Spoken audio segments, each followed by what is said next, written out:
ഈ പണ്ടാരത്തിനെ കടലിൽ നിന്ന് കൊണ്ടുവന്നവര് കിട്ടുകയല്ലേ? ഈ കിട്ടിയതൊന്നുമല്ല, ശരിക്കുള്ളത് കിട്ടാൻ പോണേ ഉള്ളു. എന്താടാ ഈ കിടക്കണത് ആരാണെന്ന മുതലാളിയുടെ വിചാരം? ലക്ഷപ്രഭുവാണ്, ലക്ഷപ്രഭു. പിന്നെ ലക്ഷപ്രഭു കടലിലല്ലേ കിടക്കുന്നത്? കിടക്കും, ചില ലക്ഷപ്രഭുക്കൾ കടലിലും കിടക്കും. വിശ്വാസം ഇല്ലെങ്കിൽ ഇതെന്താണെന്നൊന്ന് നോക്കിയേ. ഇതെന്താണെന്ന് അറിയാമോ? ഇത് കല്ലാസ്. കല്ലാസല്ല, കള്ളാസ്. അവന്റെ പോക്കറ്റിൽ നിന്ന് കിട്ടിയതാ. അവന് കിട്ടാനുള്ള തുകയുടെ ലിസ്റ്റാണിത്. ലക്ഷങ്ങൾ വരും, ലക്ഷങ്ങൾ. ഇവന്റെ മുഖം കണ്ടാൽ അറിഞ്ഞൂടെ ഇവൻ ചിക്കിലുള്ള വീട്ടിലെ പയ്യനാണെന്ന്. ഇവനെ രക്ഷപ്പെടുത്തിയ പകൽ ഒരു 5 ലക്ഷം രൂപ നമുക്ക് വാങ്ങിച്ചെടുത്തൂടെ? ആരോട് മേടിക്കും? അവന്റെ ഡാഡിയുടെ കയ്യിൽ നിന്ന്. തന്നില്ലെങ്കിലോ? കടപ്പുറം ഇളകും, കുത്തിപ്പിടിച്ച് വാങ്ങും. ഡാഡി നിനക്കറിയാമോ? അത് മമ്മിക്കറിയാലോ. മമ്മി നിനക്കറിയാലേ? അത് ഇവനറിയാലോ. ഇവനാരടാ? അത് അവർക്കറിയാലോ. ആർക്ക്? ഡാഡിക്കും മമ്മിക്കും. ഡാഡി മമ്മി ആരടാ?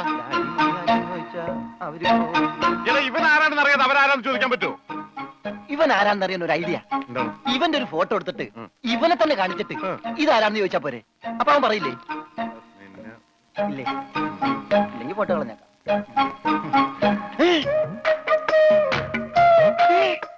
വന്നു. ആര്? ബോധം. ഭൂതം? ഭൂതമല്ല, ബോധം. കണ്ണൂർ ചിരിക്കാണ്ടില്ലേ?